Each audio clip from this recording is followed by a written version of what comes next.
Hello, meu nome é Dimitri.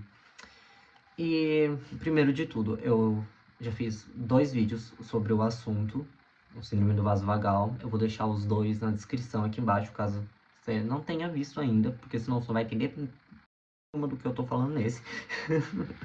Que eu vou falar como...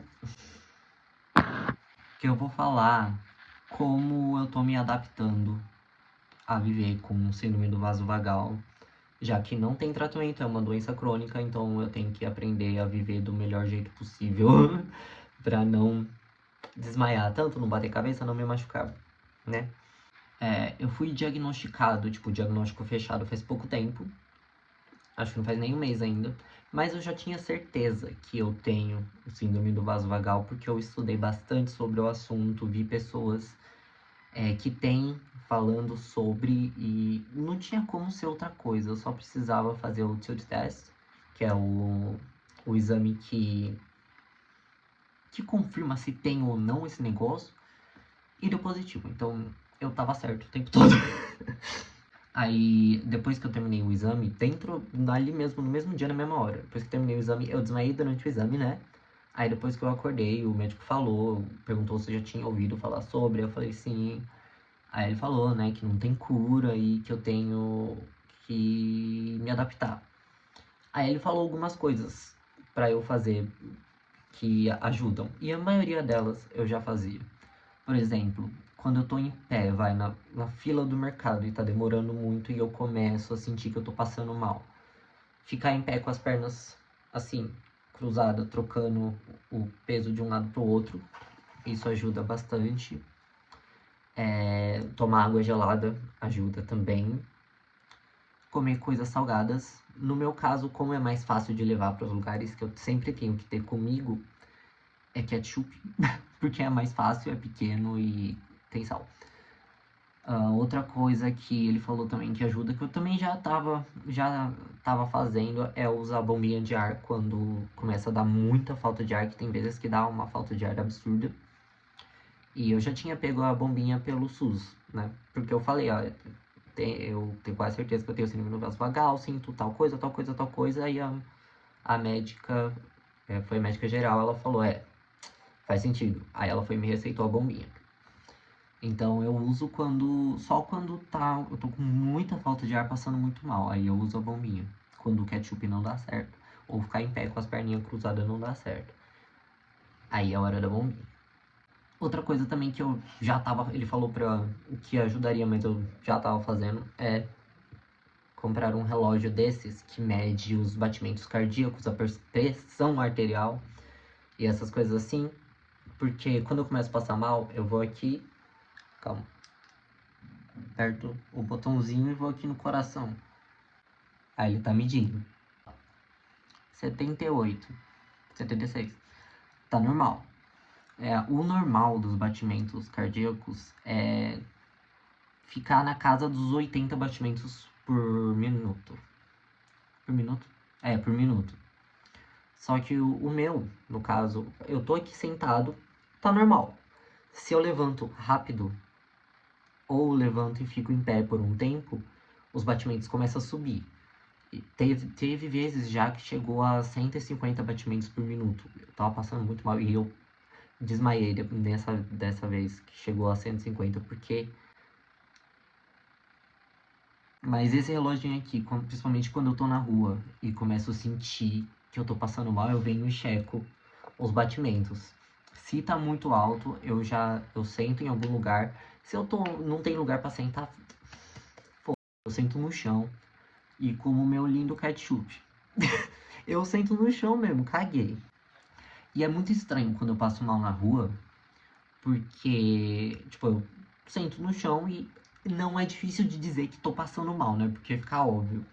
Porém, as pessoas, tipo, se eu tô sentado aqui à calçada, eu tô sentado aqui encostado na parede, passando mal, certo? Se vem uma pessoa andando, ela vai fazer a volta em mim, não vai nem olhar e vai embora. Eu tenho certeza que é por causa da minha aparência, né? Porque as pessoas olham, vê uma pessoa com a minha aparência sentada no chão passando mal, fala, tá drogado. Então, eu não posso contar com a ajuda de outras pessoas quando eu saio sozinho e passo mal. Eu não posso contar com isso. Por isso que eu evito sair sozinho. Apesar que eu amo sair sozinho, andar por aí ouvindo música, sentar nas pracinhas, ficar lá. Eu amo fazer isso, mas infelizmente não é mais seguro sair sozinho pra nada. Eu ainda saio às vezes sozinho de teimosia.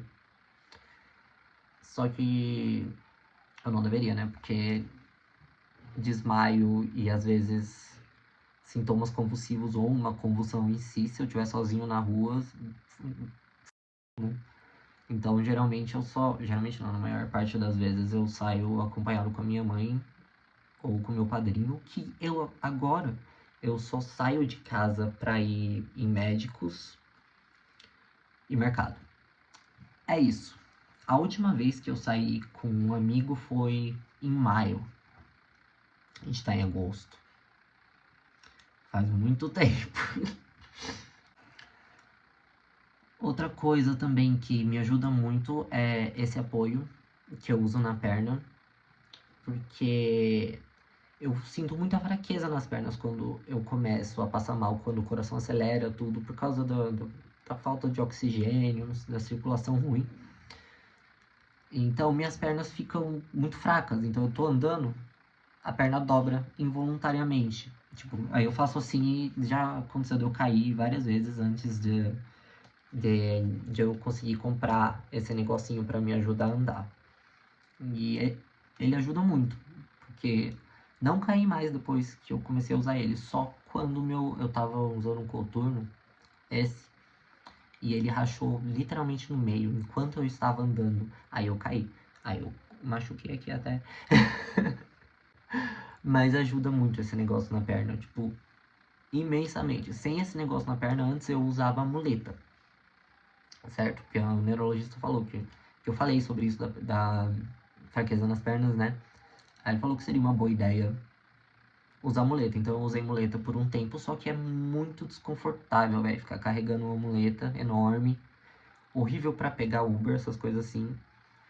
E aí eu achei essa alternativa desse negocinho de colocar na perna e muito melhor, muito, muito melhor. Mas me adaptar a essa síndrome tá sendo muito difícil, porque eu sou uma pessoa que gosta de fazer as coisas sozinha, sair de casa. Eu gosto de sair de casa.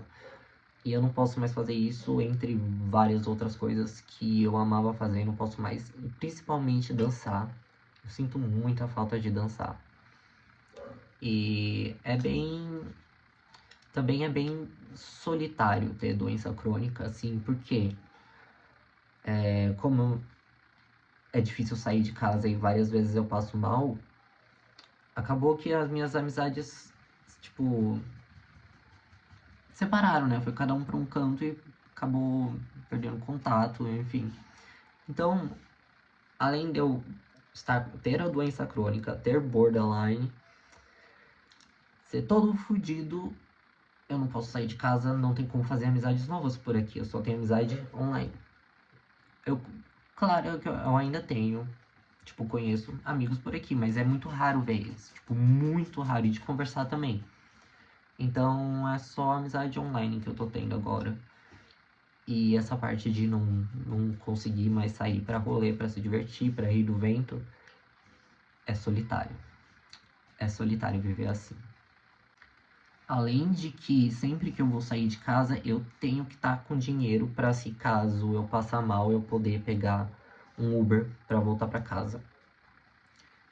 E na real eu tenho que pegar Uber para ir em qualquer lugar, porque andar por mais de 10, 15 minutos eu já começo a ficar com dor, já começa o coração a acelerar, dá falta de ar. Aí eu tenho que sentar para recuperar, né? Às vezes comer o famoso ketchup.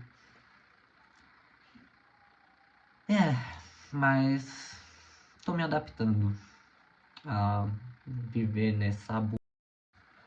Acho que eu consegui explicar bem como eu venho me adaptando ao síndrome do vaso vagal. Só é muito desanimador saber que eu vou passar a vida inteira lidando com isso, né? Doença crônica. Lembrando que os 2 primeiros vídeos estão na descrição. dos 2 primeiros vídeos. Para de se coçar! Eu vou deixar o link dos 2 primeiros vídeos sobre síndrome do vaso vagal na descrição. Tá se coçando de novo. Então tá. É isso. Qualquer dúvida que tiver e eu souber responder, pode comentar. Que eu tento responder certo. Responder eu vou. Agora se vai ser certo, já não sabemos. Então,